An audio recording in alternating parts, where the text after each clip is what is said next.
sebuah hadis itu bisa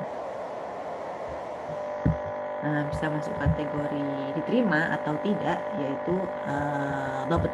Jadi ada adalah dan dobet, nanti ada musyad, ada mudilah. Nah sekarang kita akan membahas bersama mengenai dobet.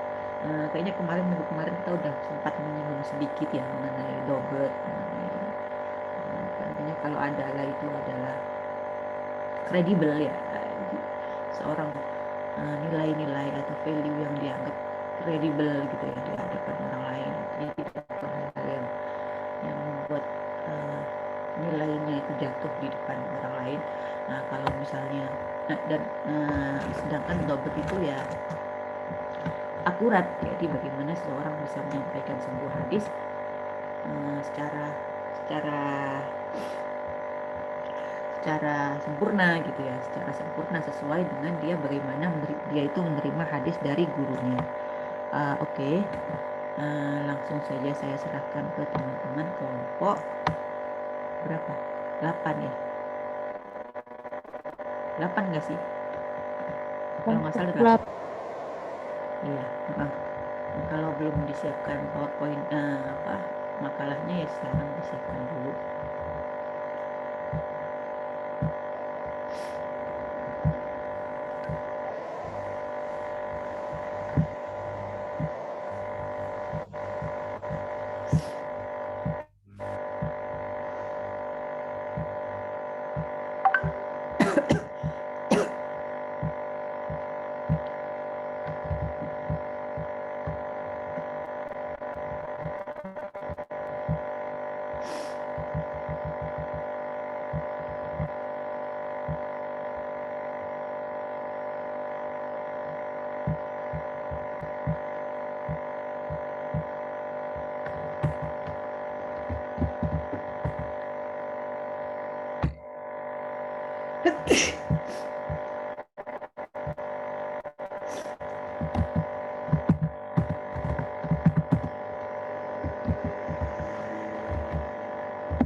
Langsung dimulai atau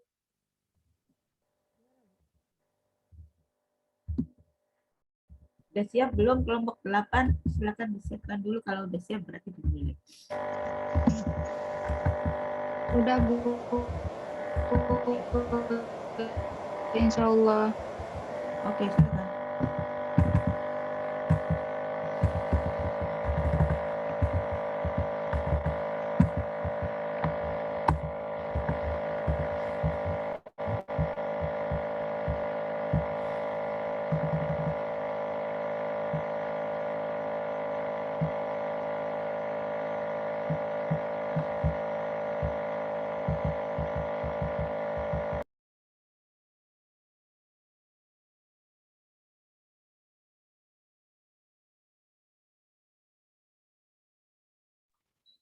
Baik, Assalamualaikum warahmatullahi wabarakatuh.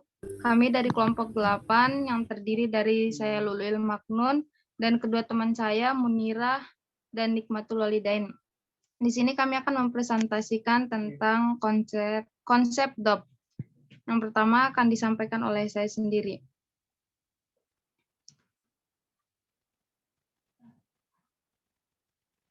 Pengertian yang pertama ada definisi DOP. Dari segi bahasa dalam berbagai pengertian berasal dari bahasa Arab yaitu dobita yabitu dobitan yang berarti kuat, kokoh, tepat, yang hafal dengan sempurna. Kamus Al-Munawwir kata dobit bermakna keakuran, ketepatan, kecermatan, ketelitian, verifikasi, pelurusan, penerbitan, dan pengontrolan. Adapun pengertian adab menurut istilah mempunyai banyak versi di antaranya. Menurut Dr. Muhammad Ajaz Al-Khatib, adab adalah kesadaran seorang rawi ketika menerima suatu hadis dan kepemahamannya pada apa yang didengarkannya. Kedisiplinan untuk menjaga kepahamannya mulai dari waktu penerimaan hingga waktu penyampaiannya kepada orang lain, yakni seorang rawi hafal dan mengetahui apa yang ia riwayatkan melalui hafalan, memahami apa yang ia riwayatkan berdasarkan maknanya, dan menjaga tulisannya dari penyimpangan, perubahan maupun kekurangan jika yang ia riwayatkan hadis berdasarkan tulisannya. Menurut Ibnu Hajar Al-Asqalani, yang disebut orang apa-apa yang didengarnya itu kapan saja dia menghendakinya. Dhabit adalah orang yang mendengarkan pembicaraan sebagaimana seharusnya. Dia memahami pembicaraan itu secara benar, kemudian dia menghafalnya dengan sungguh-sungguh, dan dia berhasil hafal dengan sempurna sehingga dia mampu menyampaikan hafalannya itu kepada orang lain dengan baik. Menurut Asy-Syakhawi, dhabit ialah orang yang mendengarkan riwayat sebagaimana seharusnya. Dia memahaminya dengan pemahaman yang mendetail. Kemudian dia menghafalnya dengan sempurna dan dia meyakini kemampuan yang demikian itu. Sedikitnya mulai dari saat mendengar riwayat itu sampai dia menyampaikan riwayat tersebut kepada orang lain. Adapun menurut Al-San'ani, dalam kitab Taudih Al-Afkar, adab adalah seseorang yang hafal dan sadar, tidak lalai ataupun lupa, serta tidak terdapat keraguan pada dirinya ketika menerima maupun meriwayatkan sebuah hadis. Dari beberapa pengertian tersebut, seorang rawi dapat dikategorikan sebagai rawi yang dhabit apabila memenuhi 3 syarat, yaitu menjaga hafalan. Yang pertama, menjaga hafalannya jika meriwayatkan berdasarkan hafalan. Yang kedua, benar tulisannya jika meriwayatkan dari tulisannya. Dan yang ketiga, mengetahui kata-kata yang sesuai dengan maksud.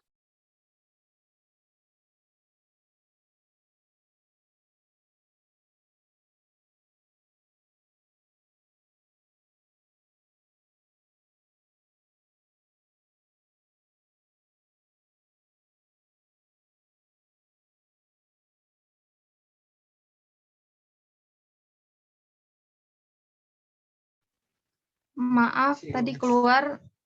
Selanjutnya, kriteria dhab akan disampaikan oleh Kamunira.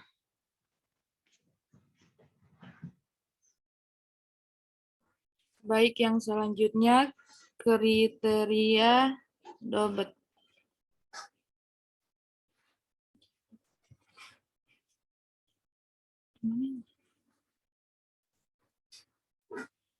Untuk meneliti tingkat kualitas sanad sebuah hadis, khususnya dari sisi kedobitan, maka kaidah-kaidah sifat dobit tergambar pada penjelasan berikut ini. Yang pertama, periwayat itu memahami dengan baik riwayat yang telah didengarnya atau diterimanya. Yang kedua, periwayat itu hafal dengan baik riwayat yang telah didengarnya atau diterimanya. Yang ketiga, periwayat itu mampu menyampaikan riwayat yang telah dihafalnya itu dengan baik, kapan saja dia menghendakinya, sampai pada saat dia menyampaikan riwayat itu kepada orang lain.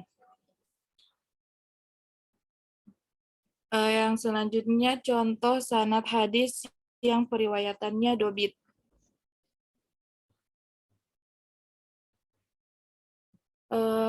Untuk lebih jelasnya tentang kedobitan periwayat hadis, maka berikut ini penulis mengangkat sebuah contoh hadis yang diriwayatkan oleh At-Tirmidzi, yaitu Haddatsana Abu Quraibin, Haddatsana Waqi'un, Haddatsana Zakaria bin Ishaq Al-Makkiyu, Haddatsana Yahya ibnu Abdillah bin Soifi an Abi Ma'badin an Ibni Abbas.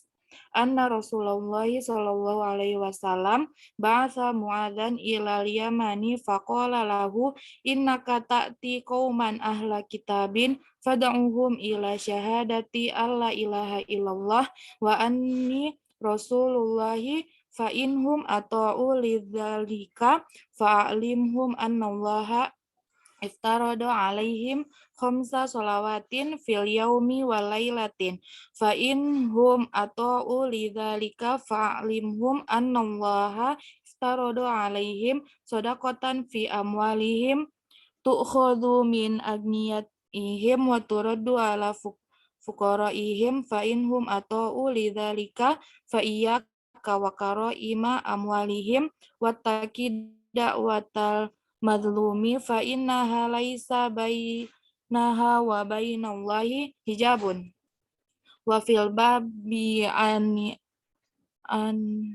anisuna bihi qala Abu Isa haditsu bni Abbas hadisun hasanun sahihun wa Abu Ma'badin maula ibni Abbas ismuhu Nafidun, yang artinya telah menceritakan kepada kami Abu Quraib, telah menceritakan kepada kami Waki, telah menceritakan kepada kami Zakaria bin Ishaq al-Maki, telah menceritakan kepada kami Yahya bin Abdullah bin As-Saifi dari Abu Ma'mad dari Ibnu Abbas bahwasanya Rasulullah SAW mengutus Mu'az ke Yaman.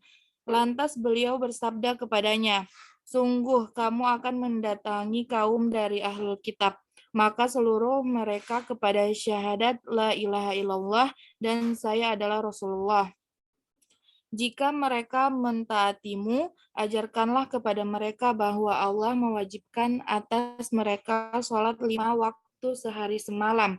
Jika mereka mentaatimu, beritahukan kepada mereka sesungguhnya Allah mewajibkan atas mereka mengeluarkan zakat harta yang diambil dari orang-orang kaya untuk dibagikan kepada fakir miskin di antara mereka. Jika mereka mentaatimu, maka janganlah kamu mengakat dari harta mereka yang paling bagus dan berhati-hatilah atas doa orang yang terzalimi karena tidak ada penghalang antara doanya dengan Allah atau doanya itu mustajab. Perawi berkata, dalam bab ini ada juga riwayat dari As-Sunabihi. Abu Isa berkata, hadis Ibnu Abbas adalah hadis hasan sahih. Abu Ma'mad adalah budak Ibnu Abbas yang bernama Nafir.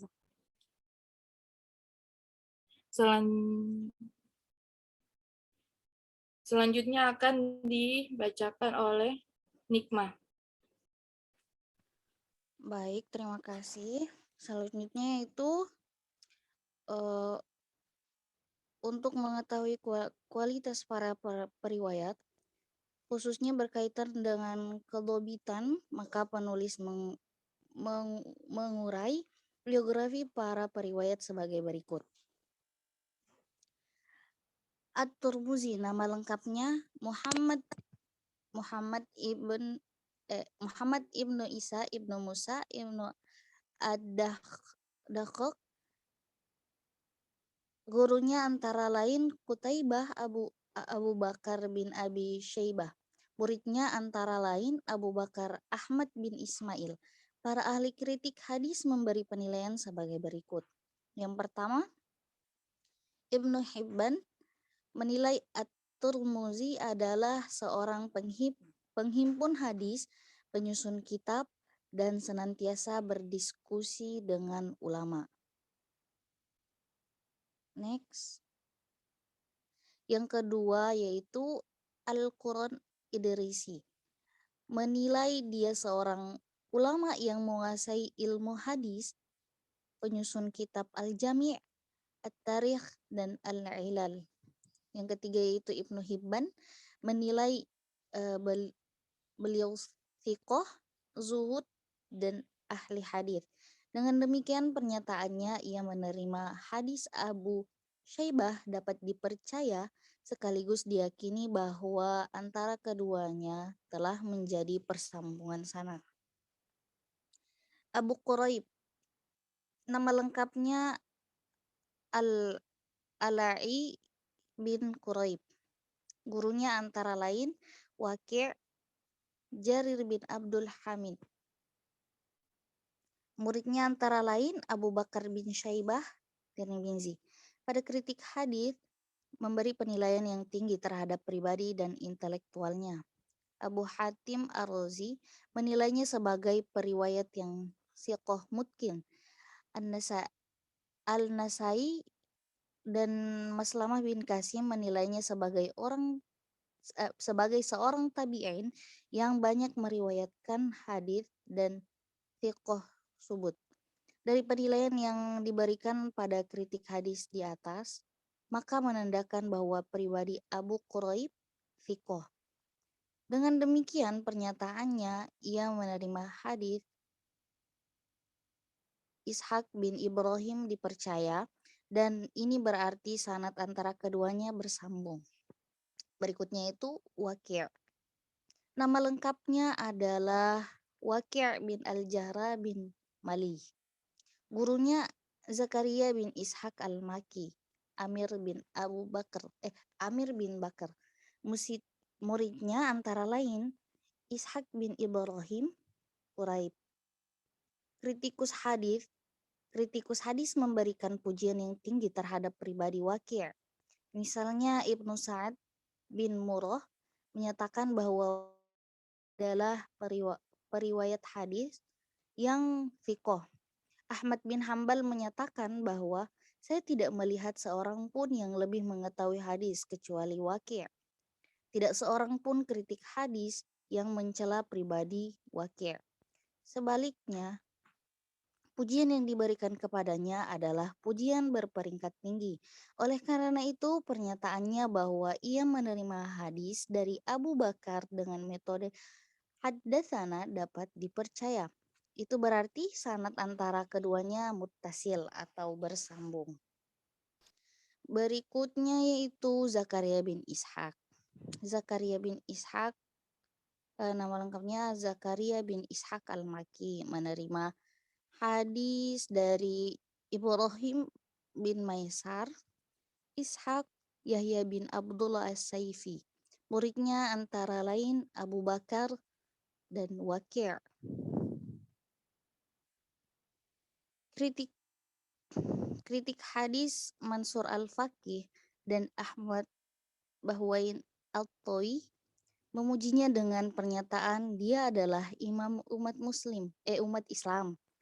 Abi Ali An-Nasaiburi mengatakan dia adalah orang paling tahu tentang hadis sahih dan cacat, demikian pula tentang rijalul hadis.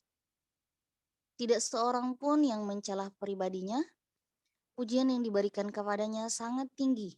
Oleh karena itu, pernyataannya bahwa ia menerima hadis dari Yahya bin Abdullah Saifi dengan metode haddatsana dapat diterima. Dan ini menandakan muttasil sanadnya. Berikutnya Yahya bin Abdullah bin Saifi. Nama lengkapnya adalah Yahya bin Abdullah bin Muhammad bin Saifi. Dia menerima hadis Ma'bad dan muridnya Zakaria bin Ishaq Al-Maki. Beliau Yahya dinilai oleh Ibnu Ma'in tergolong thiqah. Demikian juga An-Nasai dan Ibnu Hibban mengatakan bahwa beliau thiqah. Tidak seorang pun kritikus memberinya penilaian negatif. Dengan demikian, pernyataannya bahwa dia menerima hadis dari Ma'bad dapat dipercaya dan berarti sanadnya bersambung. Berikutnya itu Abi Ma'bad. Nama lengkapnya adalah Nafi' Mawiyah Ibnu Abbas. Gurunya antara lain Abdullah Ibnu Abbas, Amr bin Haisyam, muridnya antara lain Yahya bin Abdullah, Asram bin Dinar. Kritikus hadis Ahmad bin Hambal memujinya dengan peringkat fiqh. Yahya bin Ma'in An-Nasai dan Ibnu Hibban memasukkan pada kelompok fiqh. Dengan demikian pernyataannya bahwa dia menerima hadis dari Abdullah Ibnu Abbas walaupun dengan metode dapat diterima. dan ini menandakan sanadnya muttasil. Berikutnya itu Ibnu Abbas. Nama lengkapnya Abdullah Ibnu Abbas Ibnu Abdul Muttalib Al-Hashimi. Di samping dia banyak menerima hadis dari Rasulullah Shallallahu Alaihi Wasallam secara langsung, juga dia berguru pada ayahnya dan Al-Khulafaur Rasyidin. Murid yang meriwayatkan hadisnya antara lain Ma'bad Said bin Jubair. Kritikus hadis Umar menyatakan bahwa dia adalah fuqaha dan ulama hadis di kalangan sahabat. Al-Asqalani dan Al-Bandari menilainya dengan thiqah al-muksiran fi al-hadis. Tidak seorang pun yang mencela pribadinya. Bahkan beliau sangat dekat dengan Rasulullah Shallallahu Alaihi Wasallam dan beliau tidak diragukan lagi kejujurannya. Oleh karena itu diyakini dia menerima hadis langsung dari Nabi, maka sanadnya bersambung. Setelah meneliti sanad At-Tirmizi melalui jalur Quraib, ternyata seluruh periwayatnya bersifat adil dan dobit. Thiqah sanadnya dalam keadaan muttasil, terhindar dari zaz dan ilat. Dengan demikian, hadis yang diteliti telah memenuhi unsur-unsur kaedah kesohihan sanad, sehingga dapat dinyatakan bahwa sanad hadis yang bersangkutan berkualitas sohih disebabkan karena kedobitan para periwayatnya. Ya, terima kasih. Saya kembalikan ke moderator.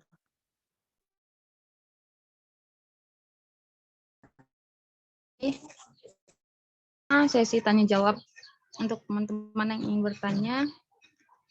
Dipersilahkan atau ada yang ingin menambahkan? Boleh.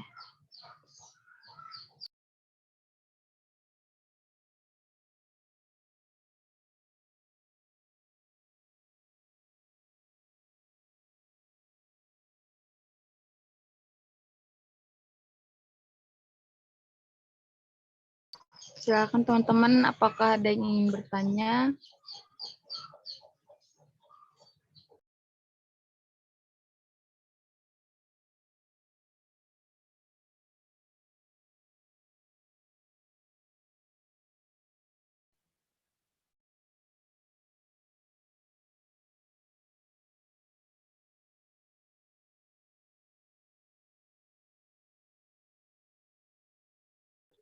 Bagaimana teman-teman?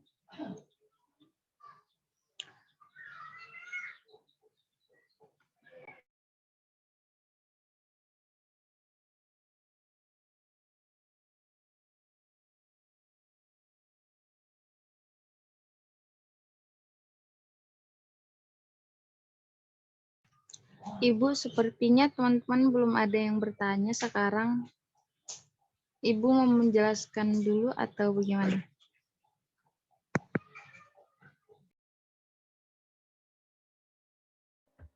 Birokrasi mungkin sedikit dari terkait mengenai dobit. Sebentar saya buka Zoom di. Maaf Bu, suaranya nggak ada. Suaranya tidak terdengar. Ya, sebentar saya buka Zoom di HP ya.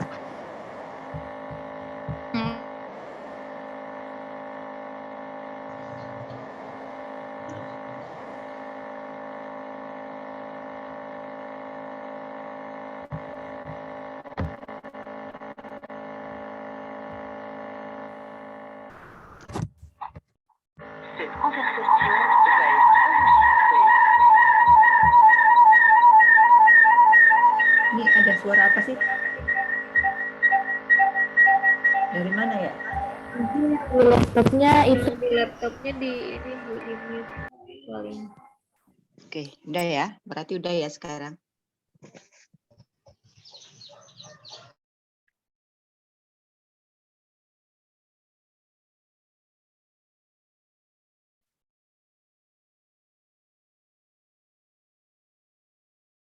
Jadi mengenai dhabt ini tadi bagaimana akurasi sebuah hafalan atau apa namanya?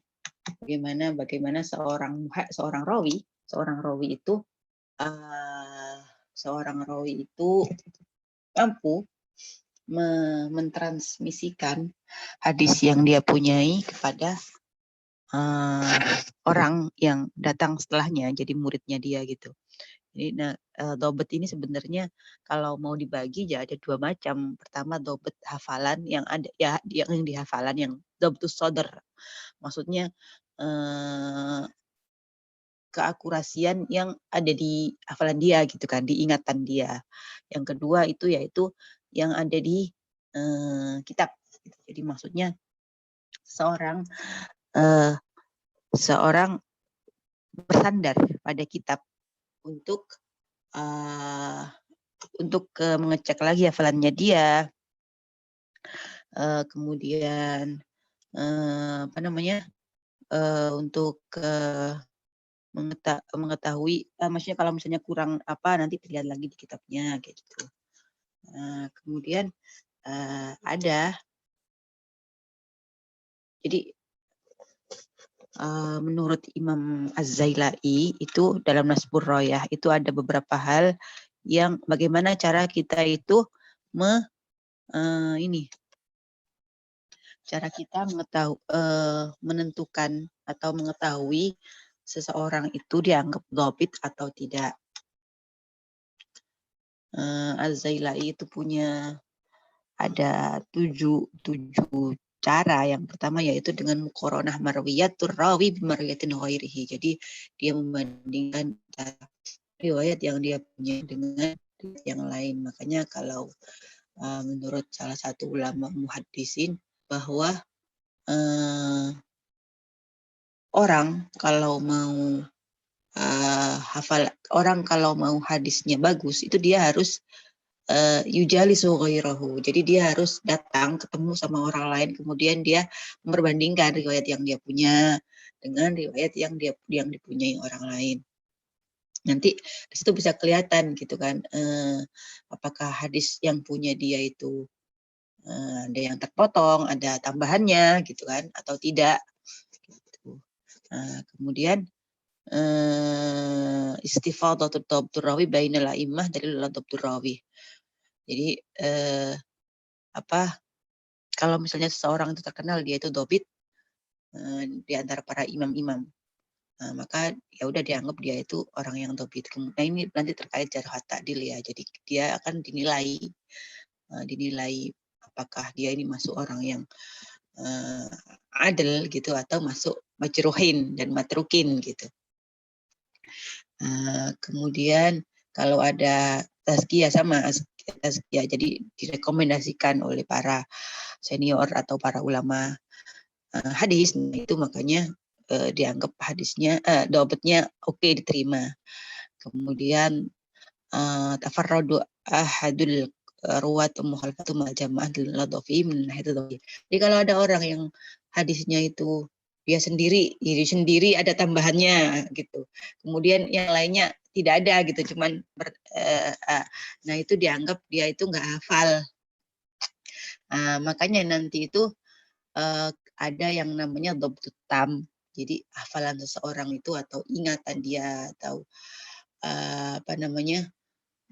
pengetahuan dia terkait sebuah hadis yang dia terima itu karena kan nggak cuma hafal doang kan, nggak cuma hafal aja, tapi dia ini juga harus paham apa yang dia katakan gitu. Jadi ketika menerima hadis dia paham maksudnya itu hadisnya apa, nggak cuma terus hafal terus kita dia nggak paham, nah itu dianggapnya nggak ini berarti ya nggak dhabet gitu. Kemudian ada yang namanya dhabtut tam, jadi hafalannya itu memang tam sempurna. Ada juga yang dhabtnya itu qalil gitu. Kalau di dalam Sahih Bukhari itu dijelaskan nanti kalau ada yang qalil dhabt gimana gitu. Nanti ini juga terkait dengan kembali lagi kepada ulamaul ta'dil wa tajrih. Nanti misalnya seorang misalnya tadi kemarin dulu itu kan kita lihat tahdibut tahdib ya, tahdibut tahdib dan tahdibul kamal. Misalnya di dalam situ disebutkan seseorang ini qalilud dabt gitu. Jadi dapatnya sedikit, entah misalnya kan entah misalnya dia itu memang dari awal itu memang dia hafalannya kurang, atau memang kurang murojaah, atau memang dia jadi tua, tua dan kemudian agak lupa gitu kan. Biasanya kan orang tua kan ada pikunnya, atau misalnya dia udah tua kemudian buta, jadi dia nggak bisa ngecek buku yang dia punya. Jadi akhirnya ya udah hafalannya ya terbatas yang ada di ingatan dia aja, karena kan dia buta, nggak bisa ngelihat buku yang catatan-catatan hadis yang dia miliki. Atau misalnya ada juga yang orang depresi gitu kan, maksudnya misalnya sakit atau dirampok atau apa. Nah itu kan nanti dia nggak fokus lagi dengan hafalan hadisnya. Nah itu nanti berpengaruh, apalagi para muhadisin, karena muhadisin itu fokusnya itu di ngecek seseorang ini ada ilatnya nggak, ada catatnya nggak orang tersebut gitu. Beda dengan usulin dalam memandang hadis, itu beda. Jadi kalau hadisin ya itu harus diteliti satu persatu orang-orangnya. Jadi kalau muhadisin itu melihat hadis dari segi pembawanya, itu kan, pembawanya dan isi yang dibaca, yang dibawa. Nah kalau misalnya usulin atau fuqaha itu melihat sebuah hadis itu apakah hadis tersebut bisa diamalkan atau tidak gitu, apakah bisa diterima nanti diamalkan di dalam pembuatan hukum, dalam istimbat dan sebagainya atau tidak. Nah nanti itu akan mereka agak berbeda ketika menyikapi orang. Makanya dalam terkait rawi berarti muhaddisin ini mereka satu persatu. Jadi kalau misalnya orang hadisnya itu orangnya itu mutorib gitu ya, maksudnya mutorib itu hafalannya itu antara iya dan enggak gitu, antara enggak lancar lah pokoknya. Nah itu hadisnya nanti statusnya akan berubah gitu kan. Sementara nanti kalau para usuliin itu melihat coba dicek dulu isi hadisnya ini sesuai nggak dengan Quran, sesuai nggak dengan usul syariah, kemudian tidak kemudian sesuai dengan hadis-hadis yang lain. Nah, apakah bisa diamalkan? Kayak gitu. Nanti hadis tersebut jadinya bisa diterima, meskipun bagi para muhadis enggak, ini orangnya ada yang hafalannya agak kurang kayak gitu. Itu perbedaannya. Nanti teman-teman harus tahu. Jadi kadang-kadang kita menemukan sebuah artikel atau kitab yang membahas hadis, harus dicek pembahasan mengenai hadis, ulumul hadis yang di situ, kemudian hukum atas sebuah hadis, atau sebuah hadis itu masuk kategori sahih atau masuk kategori enggak sahih, sebuah hadis itu diterima atau enggak diterima, ini terkait ikut siapa gitu. Kalau ikut madhabul muhaddisin berarti kriterianya harus seperti ini. Kalau memang ikut madhabnya usuliyin dan fuqaha ya berarti step-stepnya seperti ini.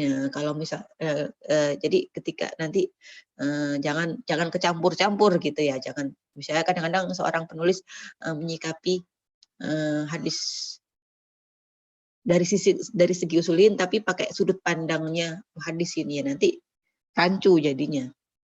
Ya seperti itu. Kemudian ya kita teruskan lagi ya apa yang dibilang sama Az-Zailai di Nasbur Royah.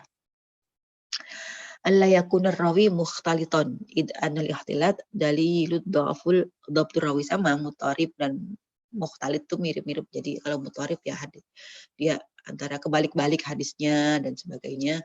Kalau mukhtalit ya nanti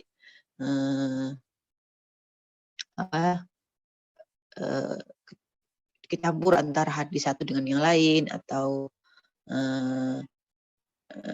yang ya pokoknya intinya hadisnya nggak sesuai dengan yang seharusnya seperti itu.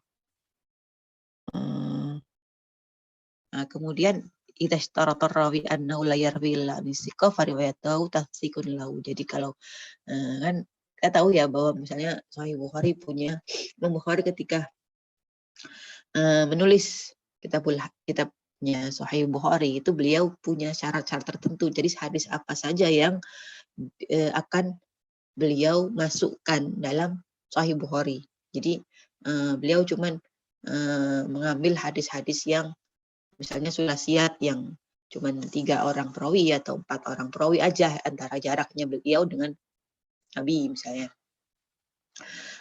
Atau kemudian beliau mensyaratkan harus ketemu. Jadi kalau misalnya si fulan dapat dari gurunya, dapat dari orang yang di atasnya, berarti kedua orang ini harus ketemu. Jadi benar-benar ketahuan gitu sanadnya itu mutasil karena saling ketemu. Jadi itu merupakan dianggapnya ini adalah satu hal yang bisa menentukan kedopitan seorang rawi gitu kan. Beda misalnya kalau Muslim nggak harus syaratnya harus ketemu. Misalnya syaratnya kalau di Muslim ya berarti cuma sezaman aja. Jadi misalnya saya dan kalian ini kan sezaman ya. Meskipun misalnya saya nggak ketemu sama kalian, tapi kan kita satu zaman gitu kan. Jadi dianggapnya itu bisa diterima. Jadi periwayatan orang yang sezaman. Gitu. Kemudian kita bisa lihat di furu ikhtilalud dhabt.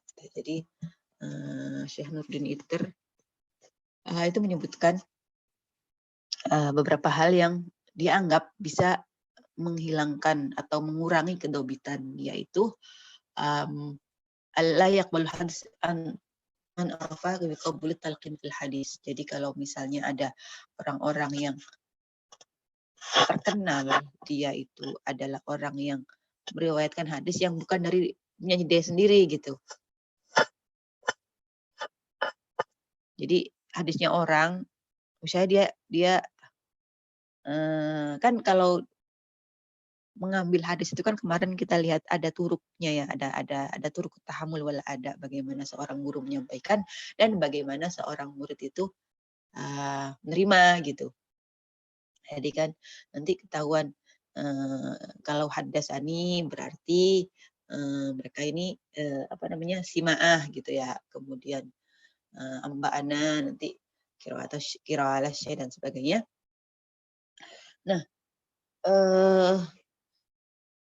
kalau misalnya ada orang yang terkenal, misalnya dia itu sebenarnya nggak ikut majelisnya Syekh Fulan gitu ya, tapi kemudian dia meriwayatkan hadis tersebut, berarti dia dianggap ini hadisnya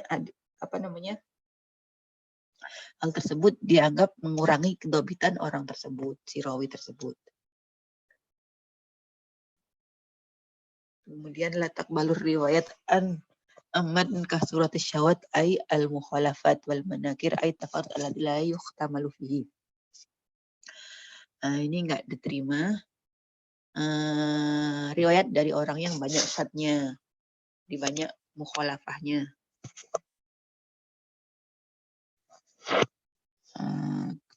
Nanti kayaknya minggu depan kita belajar mengenai apa itu syad, apa itu syad dan mu'allal, ilal. La taqbalu riwayat man arafa bi kasrati sahwi fi riwayati. Jadi tidak diterima riwayat orang yang banyak lupa dalam riwayatnya. Ya iya, kalau lupa kan berarti nggak dobit, jelas. Terus yang ghalat juga salah.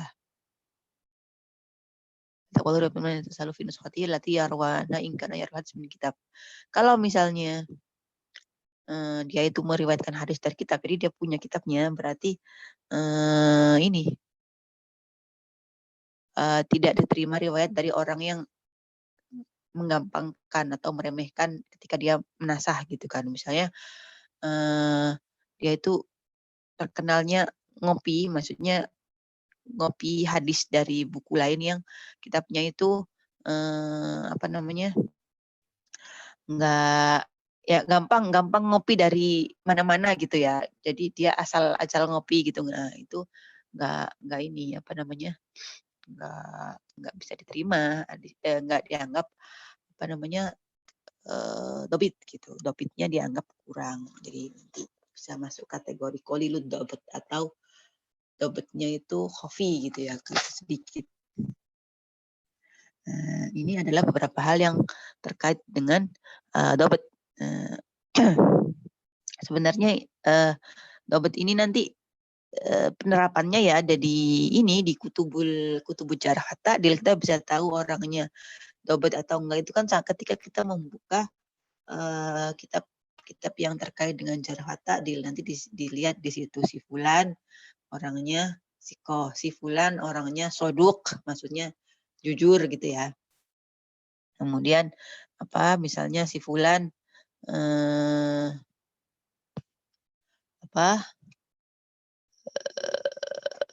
mukhtalat fil hadis kayak gitu. Nah, itu bisa dicek di kutubul mutun. Kemudian ada yang terkait dengan dobet itu adalah pembahasan lain, yaitu riwayatul hadis bil makna.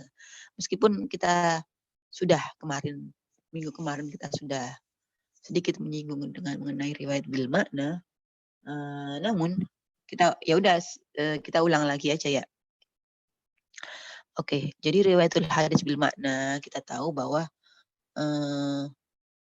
ada ikhtilaf ulama. Jadi kan ikhtilafnya ya kembali lagi ke apakah kalau misalnya riwayatul hadis bil makna nanti berarti kita ini dong apa namanya mengubah. Jadi berubah lafadznya nggak sama persis dengan yang apa namanya yang bersumber dari Rasulullah. Gitu. Nah, terus kemudian grup yang lain menganggap ya boleh aja daripada nanti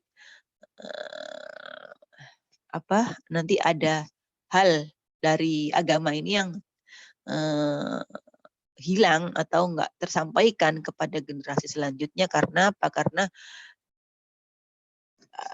misalnya orang harus hafal dengan benar-benar hafal gitu ya. Maksudnya enggak harus sama persis.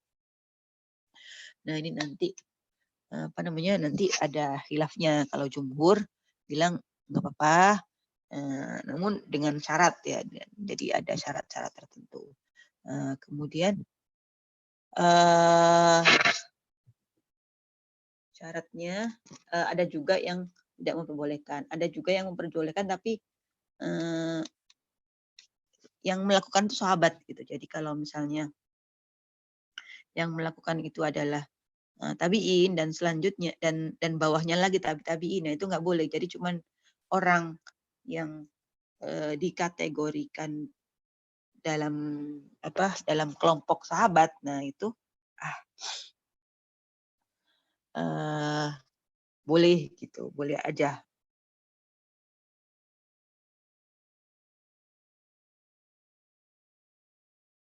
Nah, tapi tetap ya. Nah, syaratnya apa nih sekarang? Kalaupun boleh tapi nggak asal boleh. Jadi harus ada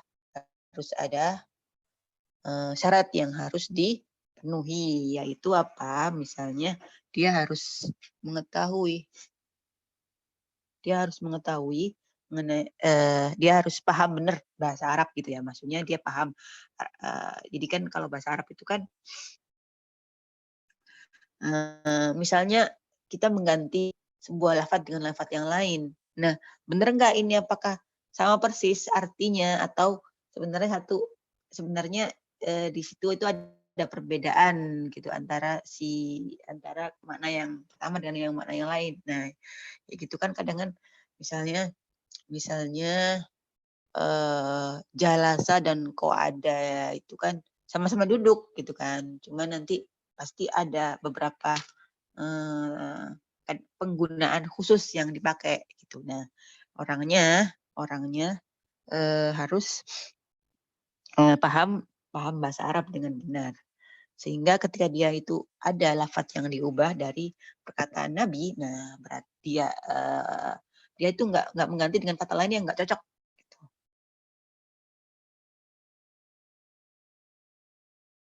Kemudian meskipun si fulan alla yakuna rawi hafidhan lafdul hadis hina da'ulahu walakinahu alimun bifahwahu mustahdirun li maknahu. Meskipun si fulan tersebut ketika menyampaikan hadis itu enggak persis dengan lafadznya Nabi, tapi dia paham artinya. Jadi paham dengan benar gitu ya, artinya paham dengan benar. Nah, kalau misalnya dia hafal lafadznya Nabi, tapi dia meriwayatkan dengan lafadz yang lain, nggak boleh.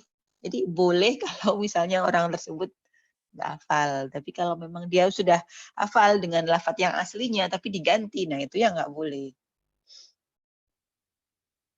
Kenapa? Karena kata Imam Al-Mawardi bahwa li'anna fi kalamir Rasul alaihi salatu wasallam min fasahatin ma la yujad fi kalami ghairihi wa illam yahfad lafadz jaza'an yurada ma'na bi ghairi lafzi. Karena lafadznya Nabi sendiri itu adalah fasahah, di dalamnya itu ada fasahah, ada kefasihan yang tidak akan bisa ditemui dengan ketika kita mengganti dengan lafadz yang lain gitu kan. Lagian kita tahu bahwa perkataannya Nabi itu kan wahyu ya, wa may yantiqu 'anil hawa in huwa illa wahyu yuha. Jadi beliau itu tidak mengatakan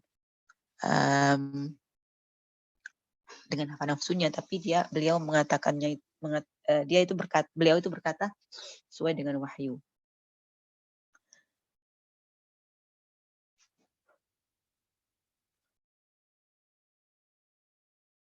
Nah, jadi itu adalah syarat yang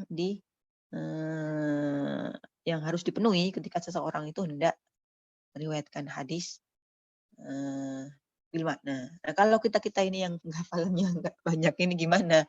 Kalau pengen menyampaikan hadis tapi takut mengubah lafaz Rasulullah misalnya gitu, ya mungkin bisa ditambahin dengan misalnya kita misalnya udah selesai gitu kan, udah selesai misalnya udah selesai menyebutkan hadisnya. Kalau kita nggak yakin dengan hafalan kita sendiri, nah berarti ya ditambahin au kama mislihi au kama qallahu rasul kayak gitu, atau seperti yang diriwayatkan Nabi. Jadi terus riwayat hadis bil makna ini sebenarnya terkait dengan hadis qauliyah,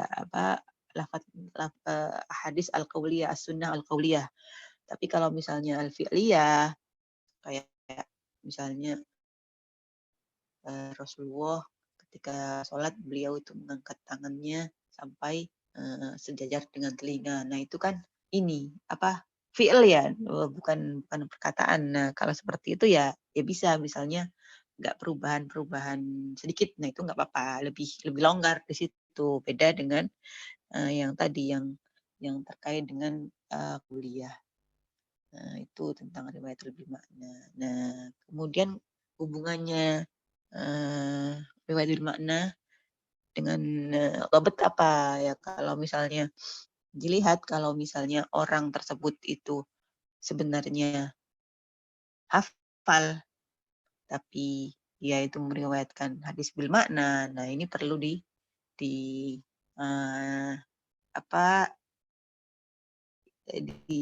dicek lagi gitu sebenarnya hafalannya dia benar apa enggak. Jadi kalau kayak gitu berarti dianggap kurang dhabitnya.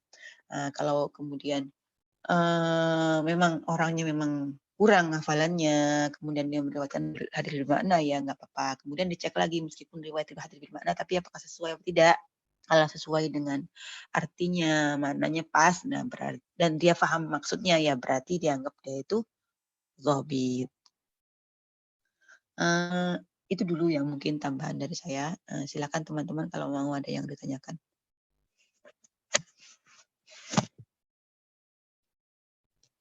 Ibu, saya izin bertanya, Bu. Ya, siapa? Jelita, Bu. Oke, Jel.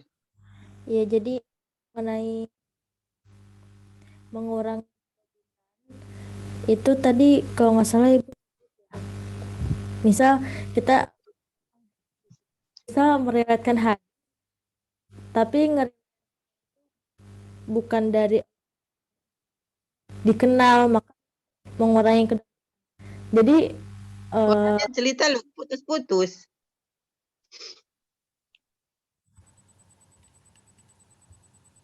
maaf Bu ya tadi soalnya pakai headset. Sekarang suara saya jelas gak Bu? Jelas. Oke. Saya ulangi ya Bu. Tadi kan mengenai mengurangi kedobitan, itu Ibu kayak ada sebut merewayatkan hadis ketika bukan dari orang yang dikenal. Misalkan guru lain gitu, maka itu nggak boleh. Maksudnya kayak gitu bener ya? Maksudnya saya takut salah pengertian. Takut. Dari yang saya catat tadi, takutnya ini apa itu maksudnya jadi nggak boleh ngeriwayatin hadis yang dari bukan orang yang dikenal sama dia itu ya Bu? Iya kan berarti nanti kan sanadnya nggak mutasil. Oh, jadi emang harus sesuai dari gurunya gitu ya Bu?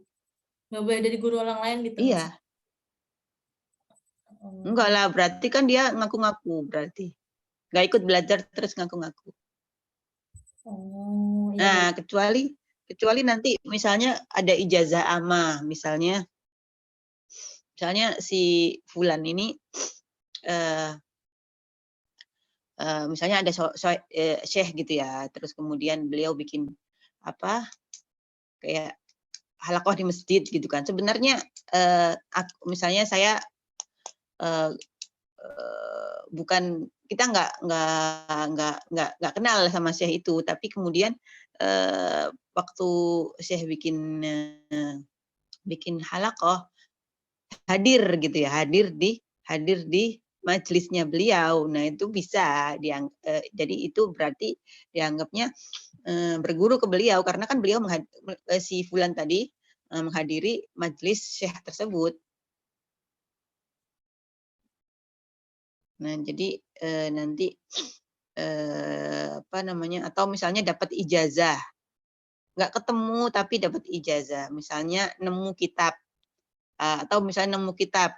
Kalau nemu kitab, nah namanya wijadah, nemu kitab dari tiba-tiba kita misalnya nemu kitab atau dia beli kitab gitu ya, berarti riwayatnya pakai wijadah. Nah, tapi kan di ada perdebatan apakah sebenarnya kalau pakai wijada dan sebagainya itu bisa diterima hadisnya atau enggak, karena biasanya lebih fokus pakai yang ketemu langsung, kayak misalnya dia gurunya membaca di depan dia, nanti dia nyatet, atau dia yang membaca di depan gurunya kayak gitu.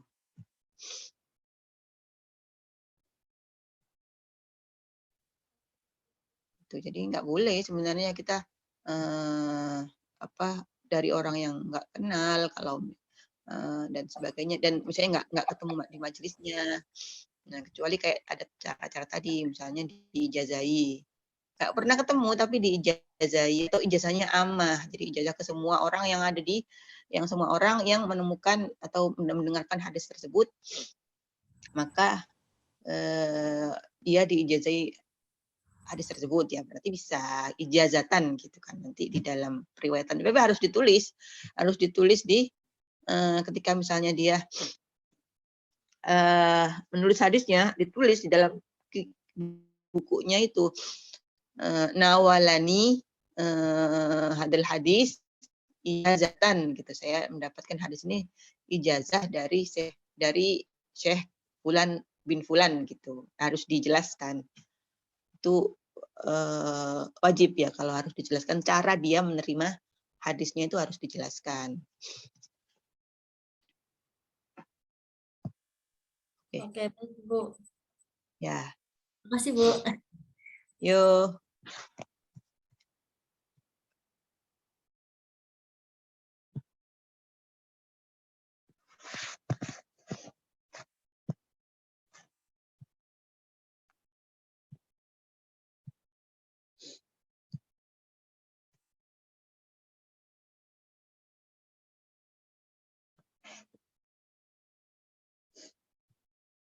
Ya, masih ada yang mau ditanyakan nggak?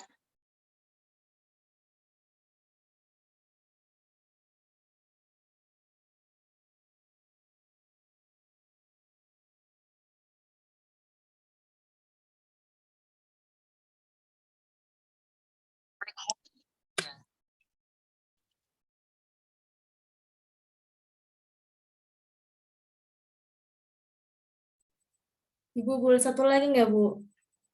Boleh lah, kan sekarang waktunya bertanya. Ya, Bu. Baik. Jadi kan tadi ada Ibu nyebut riwayatul bimakna ya, Bu. Nah, kalau riwayatul bilafzi sendiri ada nggak, Bu? Dia cuma lafaz hadisnya doang, Bu.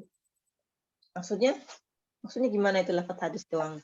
Lah kan emang yang dirafat, lo kan emang lafadznya yang diriwayatkan, apanya lagi?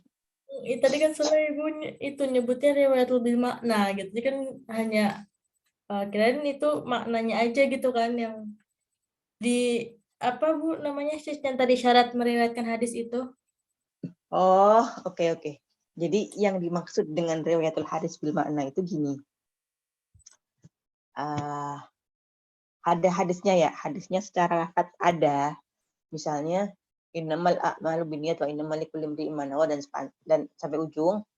Kemudian dia itu ada kalimat atau kata di dalam hadis tersebut yang diganti sama dia. Diganti dengan kata lain yang satu makna. Jadi emang lafadznya tetap sama, lafadznya sama, Yose mulainya sama, cuman biasanya kadang di tengah atau di ujungnya itu ada berubah sedikit pakai kata lain gitu ya, pakai kata-kata yang berbeda. Nah, itu namanya riwayatul hadis bil makna. Jadi bukan berubah sama sekali artinya gitu, tetap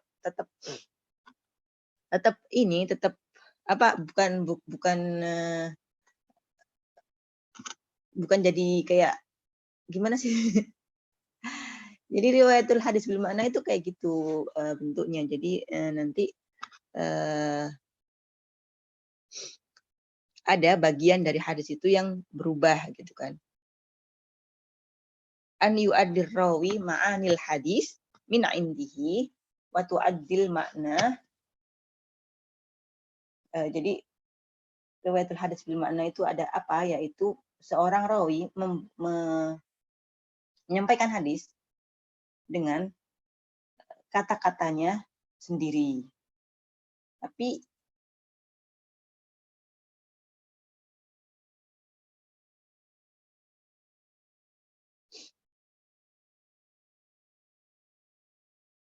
ya jadi seperti itu. Bentar saya carikan ta'rif yang jami dan mani ya. Baik, Bu.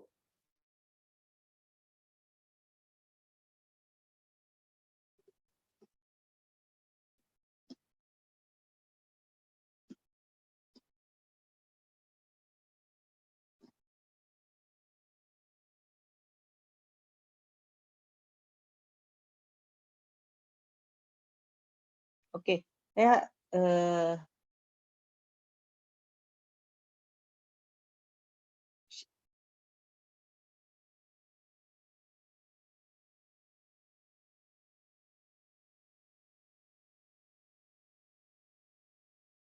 standar sih artinya. Jadi ya udah seorang rawi mengeluarkan hadis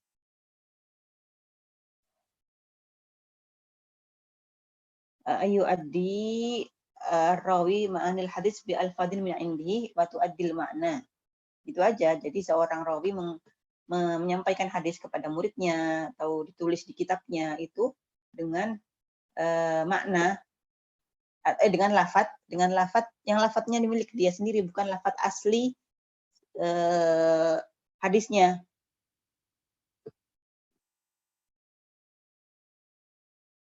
Kalau entah karena dia entah karena dia nggak ingat dengan pasti, maksudnya nggak hafal dengan sempurna, atau Ya mungkin karena dia nggak hafal dengan sempurna itu aja.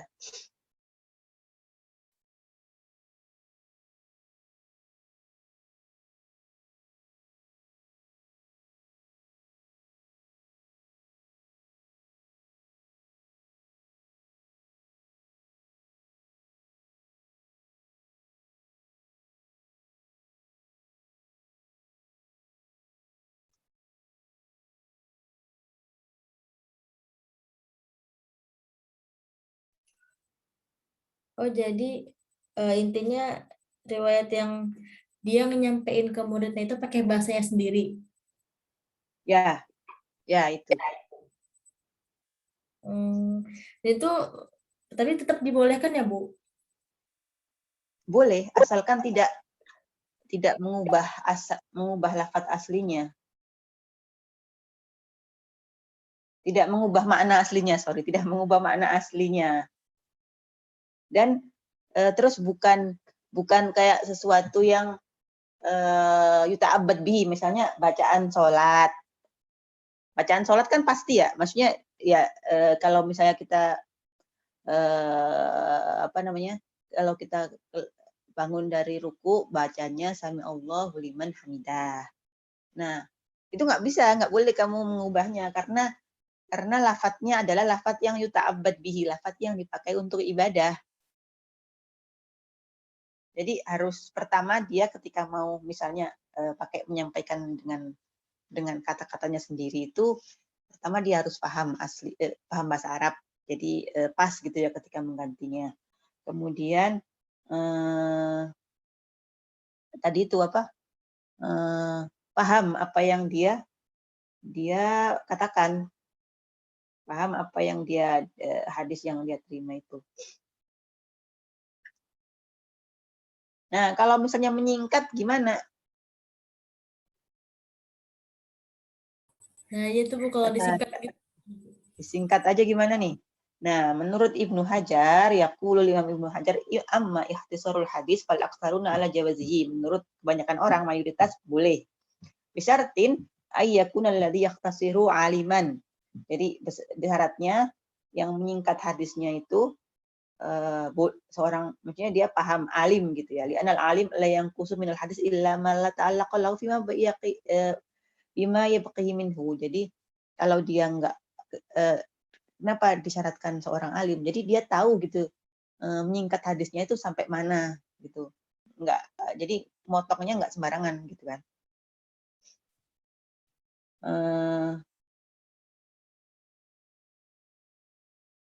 Ya itu sih walayah talifud dilala, sehingga nanti artinya tetap tersampaikan gitu, makna inti dari hadisnya itu sudah tersampaikan meskipun hadisnya hadisnya disingkat aja, diambil separuhnya aja kayak gitu.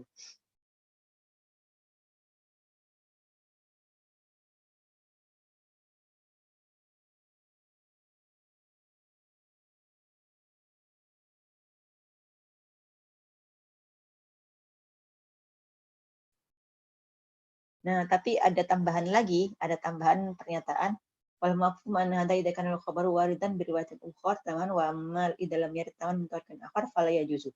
Oke.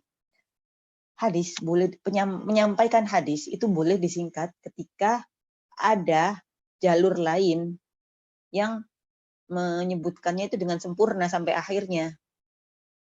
Itu nah misalnya gini, jalur A sudah dijelaskan ya. Jadi jalur misalnya kita lagi di halaqah hadis, kemudian Syekh Fulannya menyampaikan hadis yang sama, jadi hadis yang sama pas pakai jalur yang pertama beliau menyebutkan sampai akhir, sampai ujung. Nah, ketika misalnya menyampaikan dari jalur kedua, jalur ketiga, nah itu boleh cuman mukhtasar aja. Kan tetapi kalau tidak ada jalur lain, cuman ada jalur itu aja, maka harus disampaikan dengan sempurna sampai akhir. Kenapa? Supaya nggak dianggap kitman, tidak dianggap menyembunyikan hadis Nabi, gitu kan? Kan kalau nggak disebutkan semua kan ada bagian dari hadis Nabi yang nggak sampai ke majelis, nggak sampai ke orang-orang yang mendengarkan tadi kan, para mustamiin itu kan. Nah, itu nggak boleh. Jadi tergantung tergantung hadisnya juga. Terus tergantung juga misalnya yang tadi yang dipakai ibadah nggak gitu. Kalau dipakai ibadah ya berarti jangan diriwayatkan bermakna.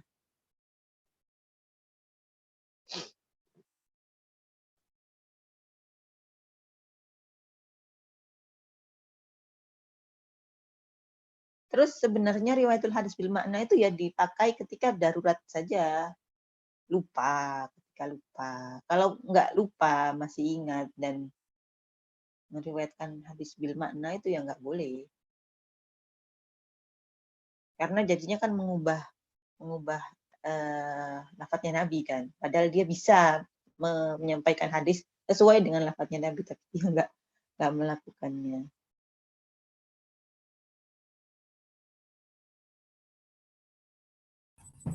Bu, berarti kalau misalkan dia masuk kayak misalkan lupa begitu ya, apakah dia termasuk itu mengurangi kedobitan?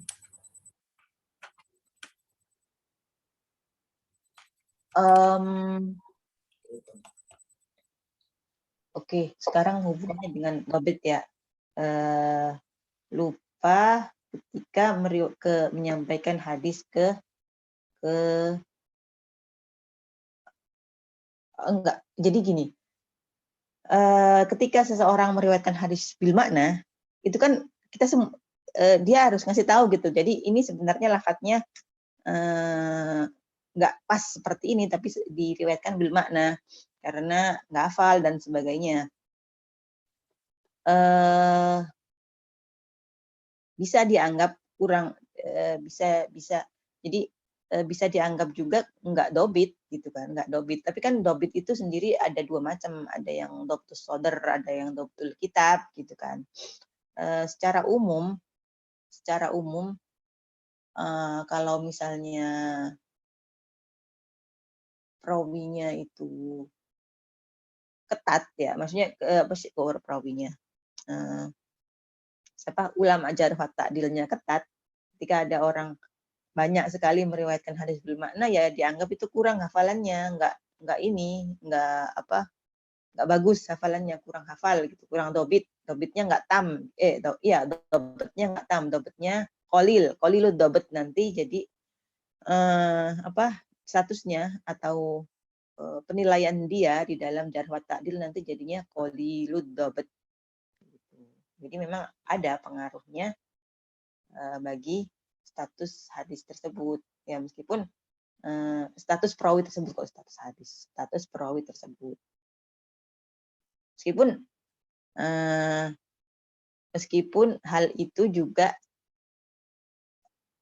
tidak mempengaruhi status hadis yang tadi diriwayatkan itu, karena kan misalnya hadisnya itu banyak jalurnya gitu kan, secara perawi lain sahih semua gitu kan. Cuman ketika diriwayatkan orang yang qalilud dobit ya berarti selama ada banyak syawahidnya, banyak tambahan jalur, nah itu bisa jadi nggak mengurangi nilai hadis tersebut. Kecuali kalau hadisnya perawinya sedikit atau malah cuma satu kayak hadis ahad, nah itu baru itu jadi masalah.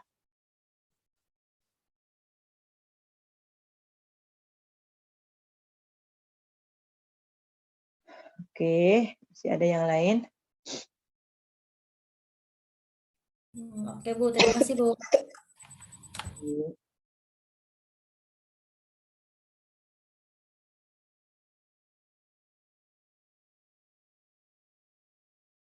Ya, masih ada waktunya. Silakan kalau mau ditanyakan, bebas mau tentang yang kita pelajari hari ini atau yang sebelum-sebelumnya juga boleh.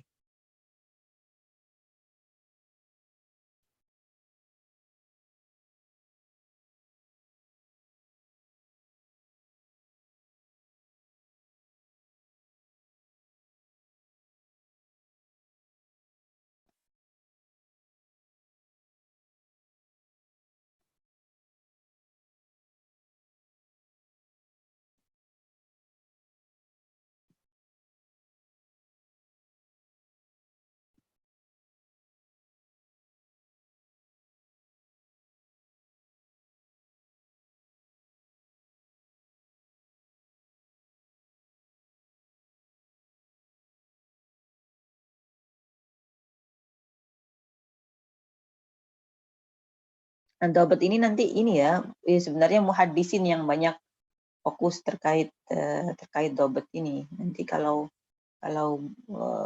golong apa namanya, kelompok usuliyin dan fuqaha itu nggak terlalu fokus membahas mendalam terkait apa syarat-syarat orangnya. Nah, yang penting bisa gitu diamalkan, bisa ada sesuai dengan Qur'annya, ada sesuai dengan sunnah yang lain dan sebagainya.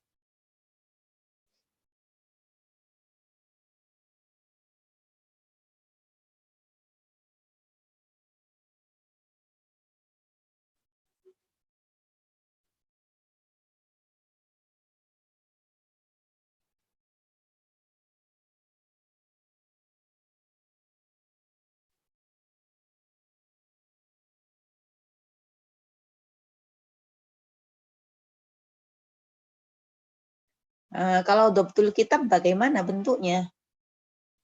Jadi seorang rawi itu ketika punya kitab ya, kitab yang isinya hadis-hadis milik dia, itu bagaimana dia menulis hadisnya, menulis semua ruwat yang ada di rantai sanad tersebut, kemudian dia mentashihnya, kemudian dia membandingkan dengan buku milik gurunya, membandingkan dengan milik rekannya sama murid, terus kemudian mengecek lagi, kan kadang-kadang nama-nama itu kan sama ya, nama-nama kadang-kadang nama itu mirip pada orang, misalnya harusnya itu Abdullah bin Dinar, tapi dia menulisnya Umar bin Dinar. Nah, itu berarti salah nanti hadisnya dianggap mudharib nanti. Dia harus hafal satu-satu. Jadi dia nggak cuman menulis terus udah selesai majelis, udah selesai disimpan bukunya. Enggak, dia harus cek lagi bener nggak orang-orang yang disebutkan tadi lafadznya sesuai nggak, lafadznya sampai tam nggak, sampai akhir hadis nggak, atau dia ada yang kurang lafadznya. Kan kadang-kadang kalau misalnya orang itu mendengarkan ini loh imla itu loh apa sih, gurunya membaca kemudian dia menulis, itu kan kadang-kadang ada lafadz yang bolong gitu ya, karena misalnya gurunya kecepatan berbicaranya. Nah, seorang perawi yang baik itu bukunya harus selalu dicek terus, dilihat lagi benar atau enggak sebagainya.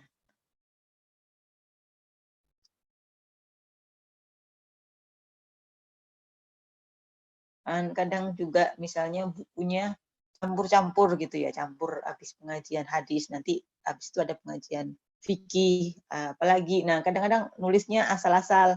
Nah, itu juga perlu dia harus harus mengecek tulisannya biar nggak kecampur antara hadis dengan yang bukan hadis. Ya kan kalau dulu kan mesti bukan kayak kita sekarang yang kertas itu banyak gitu kan. Kan enggak, kertas itu masih jarang, dan kemudian kalaupun ada juga misalnya mahal gitu.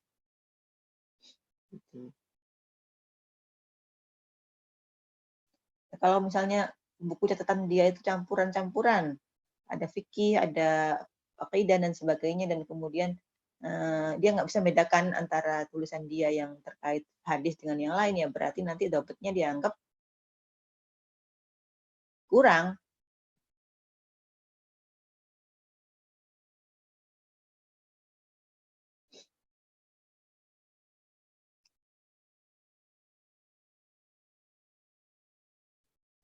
Gimana cara ini mengeceknya? Ya pertama dimukobalahkan dengan kitab gurunya, kitab milik gurunya, atau kitab milik milik rekan-rekannya. Terus sering kadang kalau di buku itu titik-titik komanya itu titik-titiknya itu nggak diperhatikan gitu ya. Jadi nanti jadi beda artinya. Nah, itu yang sering terjadi di nama orang. Jadi misalnya kurang titik satu nanti berubah gitu kan. Kan sorry, tak dan nun itu kan titiknya di atas ya. Tapi kalau misalnya kurang satu titik kan jadinya yang aslinya nun jadi jadi tak.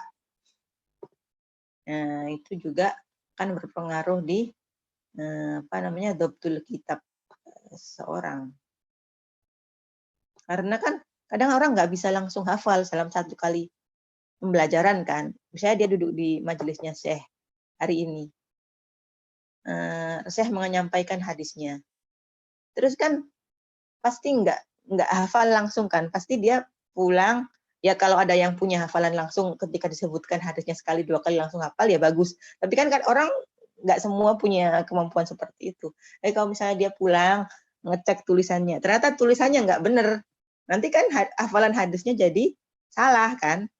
Nah, itu pentingnya orang setelah belajar, setelah di majelis ilmu ya dia setelah pulang mengecek lagi apa yang dia tulis. Atau misalnya ngecek tulisan dia dengan kitab-kitab orang yang sikoh. Jadi misalnya dia punya kitab Sahih Bukhari misalnya, dia bukan Sahih Bukhari.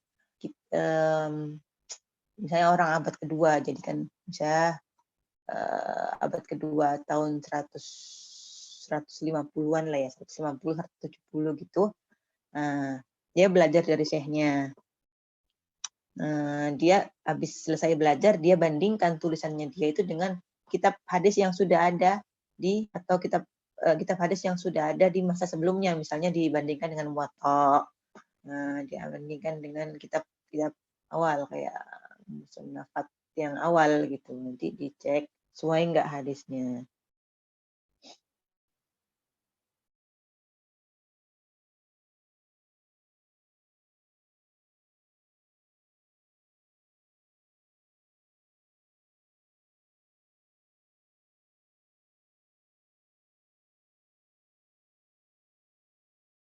Jadi itu pentingnya penulisan dan pengecekan ulang kitab-kitab hadis gitu. Jadi, sehingga hadis yang sampai pada generasi selanjutnya itu nggak salah gitu. Bukan di matanya aja, tapi juga orang-orangnya. Karena nanti keliru di penyebutkan nama orang, nanti hadisnya berubah status gitu ya, berubah status yang aslinya yaitu bisa dikategorikan sahih misalnya ketika orangnya salah tulis di hadis di nama perawinya, nanti keliru, harusnya kalau yang benar itu rawinya sikoh semua, nanti salah tulis, nanti ada yang ketika dicek ternyata rawinya itu bukan sahih, bukan sikoh tapi dhaif atau matruk atau termasuk orang-orang yang suka buat hadis maudhu, ya kan nanti berubah hadisnya. Kalau berubah hadisnya nggak bisa masuk Sahih Bukhari gitu. Karena Sahih Bukhari kan syaratnya ketat.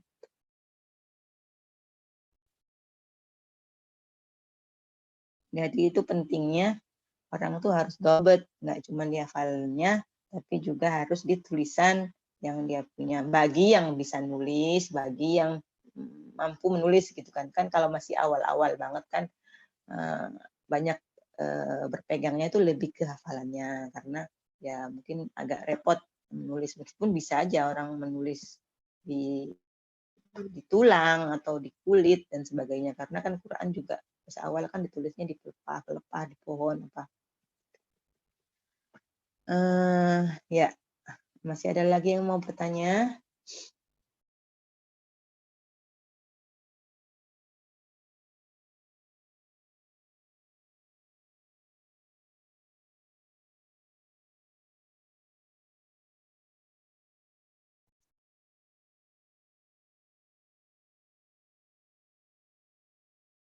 Ayo, kalau nggak ada yang mau bertanya, saya tanya. Mau? Mau nggak?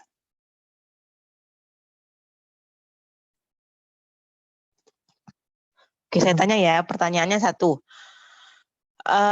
Setelah kita belajar, kita memahami pentingnya dobet. Sekarang coba bisa jelaskan ke saya apa urgensi dobet atau keakuratan dalam periwayatan hadis. Pentingnya dia itu posisinya di mana gitu. Siapa yang mau jawab, bebas.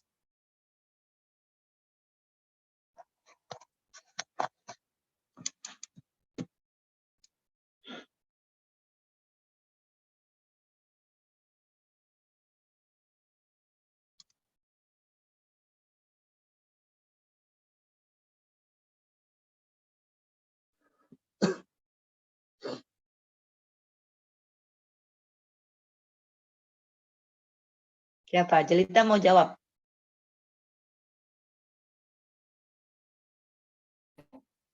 Nama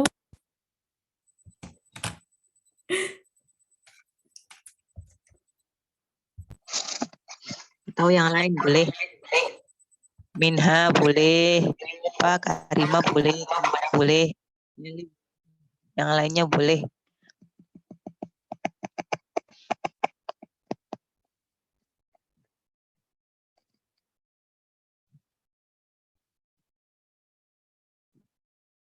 Ayo, kalau para muhaddisin nggak menjaga, nggak perhatian terkait dobet, apa yang kira-kira bakal terjadi?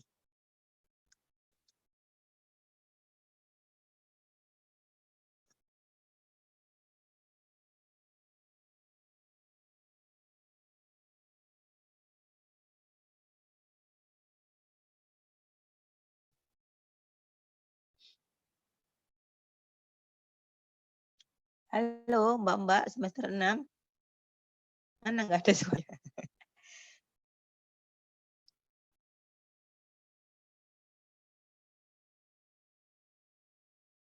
Mia, mana Mia? Mia ada nggak? hadir Ibu. Ya, kamu jawab nggak?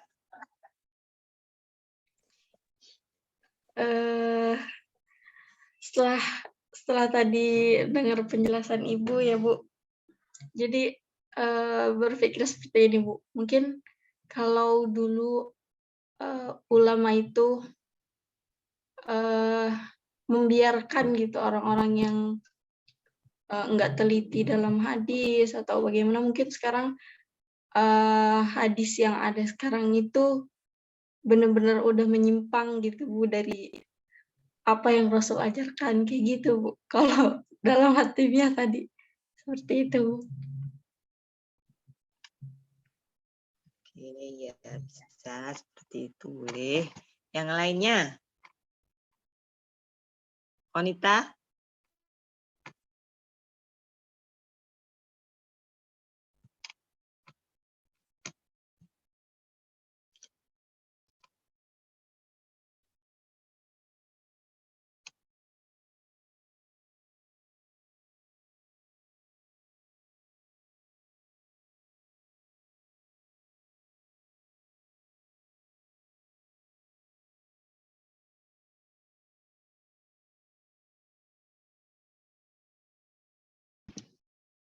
Ibu. Halo?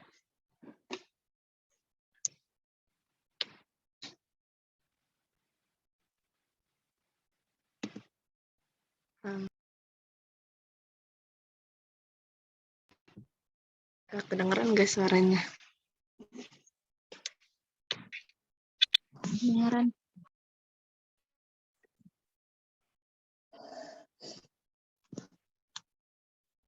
Ayo, siapa lagi yang mau jawab tadi dari siapa? Dari Mia.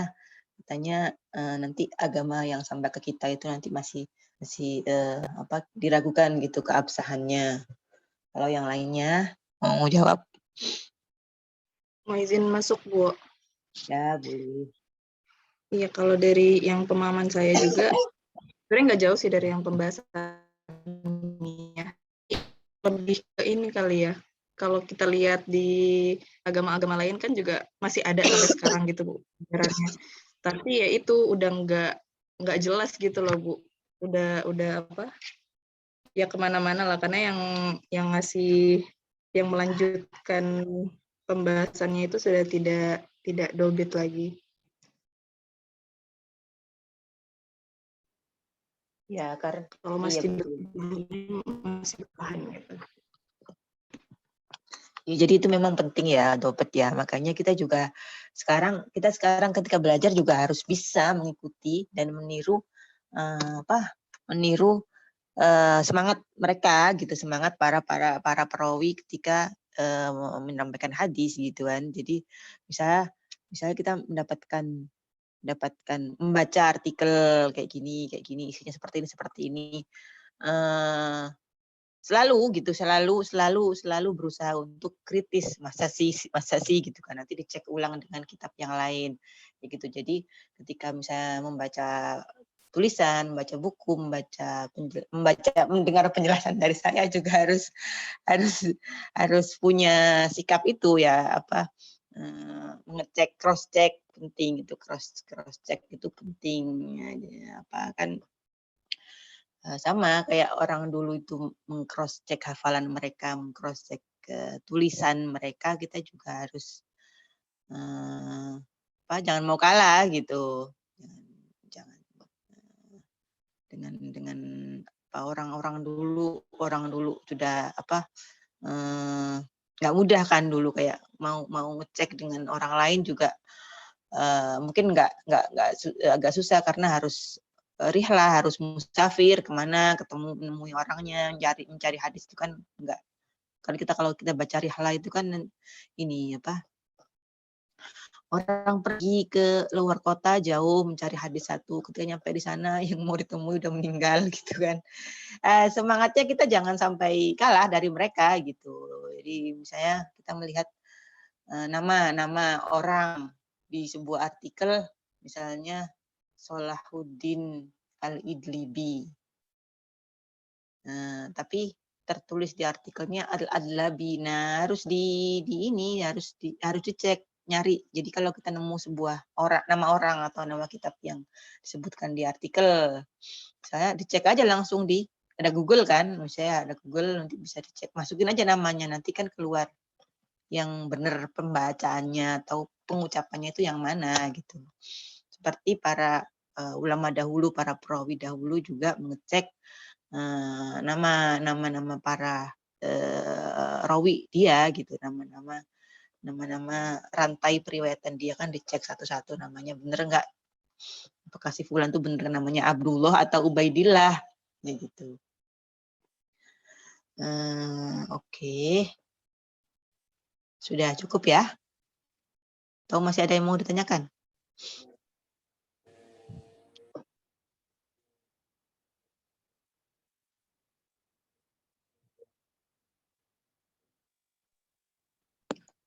Udah, nggak ada?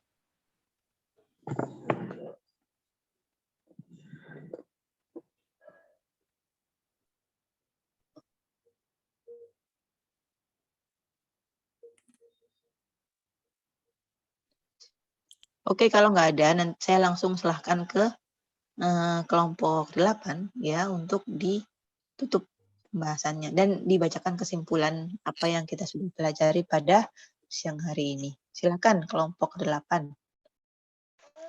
Baik, Ibu. Jadi kesimpulan dari konsep adalah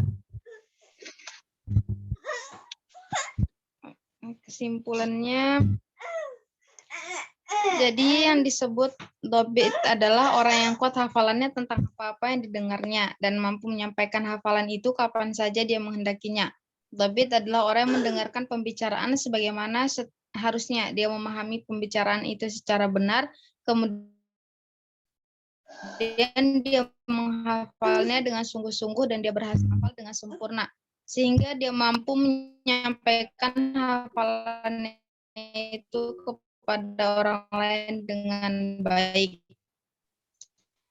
Dalam kitab Tauhid Al-Afkar atau pada seorang yang hafal dan sadar, tidak lalai ataupun lupa, serta tidak terdapat keraguan sebuah hadis. Sekian.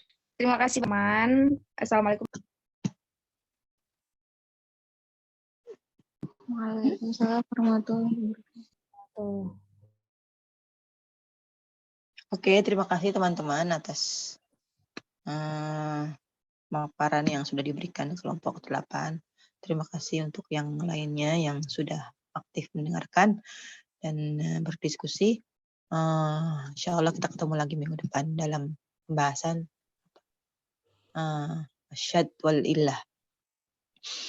Mohon maaf atas segala kekurangan. Assalamualaikum warahmatullahi wabarakatuh. Warahmatullahi wabarakatuh. Waalaikumsalam warahmatullahi wabarakatuh.